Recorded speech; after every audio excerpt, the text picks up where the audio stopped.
Good morning eight class. हमने जो अपना एसएसटी का फर्स्ट चैप्टर स्टार्ट किया था व्हेन वेयर एंड हाउ, इसका आज जो है फोर्थ पार्ट रीड करेंगे, ठीक है।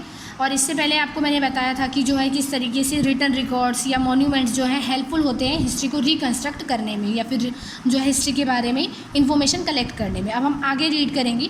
British India also produced a culture of making notes, reports and memos. और जो ब्रिटिशर्स इंडिया में जब आए तो उन्होंने जो है रिटन रिकॉर्ड्स पर बहुत ज़्यादा जोर दिया। लोगों को जो है रिटन रिकॉर्ड रखने के लिए जो है क्या किया, प्रेरित किया। उन्होंने जो है बहुत सारे ऐसी मॉन्यूमेंट्स या म्यूजियम्स भी बनाए जिनमें जो है वो स्टोर कर सकें, लाइब्रेरीज बनवाई जिसमें जो वो रिटन रिकॉर्ड स्टोर कर सकें या रख सकें, ठीक है। क्योंकि वो जो है रिटन रिकॉर्ड्स को बहुत ज़्यादा इंपॉर्टेंट मानते थे।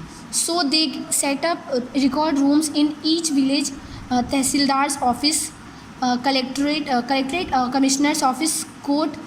उन्होंने जो है बहुत सारे जो है रिकॉर्ड रूम्स बनाए लाइब्रेरीज़ की तरह। उसमें जो है वो हर विलेज या किसी भी एक छोटे पर्टिकुलर क्षेत्र की एरिया की जो है इंफॉर्मेशन या जो रिटन रिकॉर्ड्स होते थे उसको वहाँ पे वो रखवाते थे सेफली, ताकि जो वो मिसप्लेस ना हो जाए। सून स्पेशलाइज्ड इंस्टीट्यूशंस और like archives and museums were establish to preserve important records. और इसके बाद जो धीरे धीरे जो है म्यूजियम्स भी बनाए गए जो कि जो है रिटन रिकॉर्ड्स को सेफ रखने के लिए ही बनवाए गए थे स्पेशली।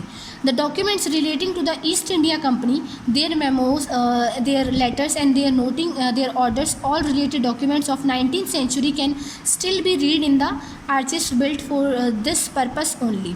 और जो है हमारे पास वो डॉक्यूमेंट जो कि 19th century में ब्रिटिश गवर्नमेंट ने जो है इंडिया के लिए ऑर्डर पास किए थे या जो भी सर्वे करवाए थे, वो सारे रिकॉर्ड्स अभी तक हमारे पास सेफली रखे हुए हैं, क्योंकि उन्होंने बहुत सारे रिकॉर्ड रूम्स बनवाए थे जिन्होंने जो इन सारी इन्फॉर्मेशन को अभी तक कलेक्ट करके रखा है।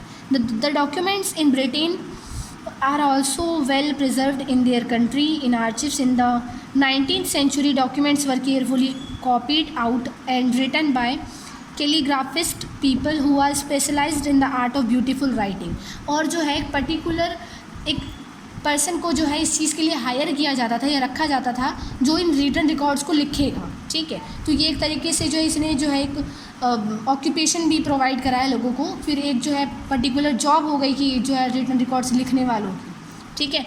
और इतना ज़्यादा जो है रिटन रिकॉर्ड्स को इम्पोर्टेंस मिलने लगी और यही रिटन रिकॉर्ड जो है आज हमारे लिए बहुत ज़्यादा हेल्पफुल है, ठीक है।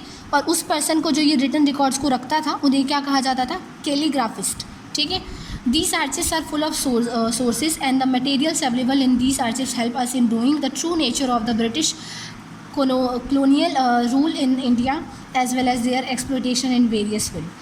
और जो है यही रिटन रिकॉर्ड जो है हमारे लिए बहुत ज़्यादा हेल्पफुल है। इन्हीं के थ्रू जो है हमें ब्रिटिश सरकार ने किस तरीके से उपनिवेश बनाया इंडिया को और जो है किस तरीके से रूल्स उन्होंने यहाँ पर लागू किए, कौन से कानून बनाए और किस तरीके से जो लोगों का यहाँ पर शोषण हुआ, इन सारी चीज़ों की इन्फॉर्मेशन हमें इन्हीं रिटन रिकॉर्ड्स के थ्रू मिलती है, ठीक है। अब आपको मैं होमवर्क दे देती हूँ।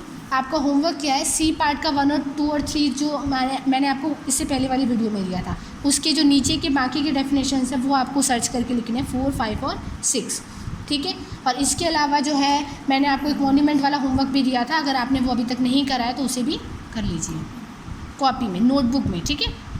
उसके एक पर्टिकुलर मॉन्यूमेंट को आपको डिस्क्राइब करना है आपको अपनी नोटबुक में, ठीक है। और अगर पिक्चर अवेलेबल हो तो आप पिक्चर भी पेस्ट कर सकते हो उस मॉन्यूमेंट की।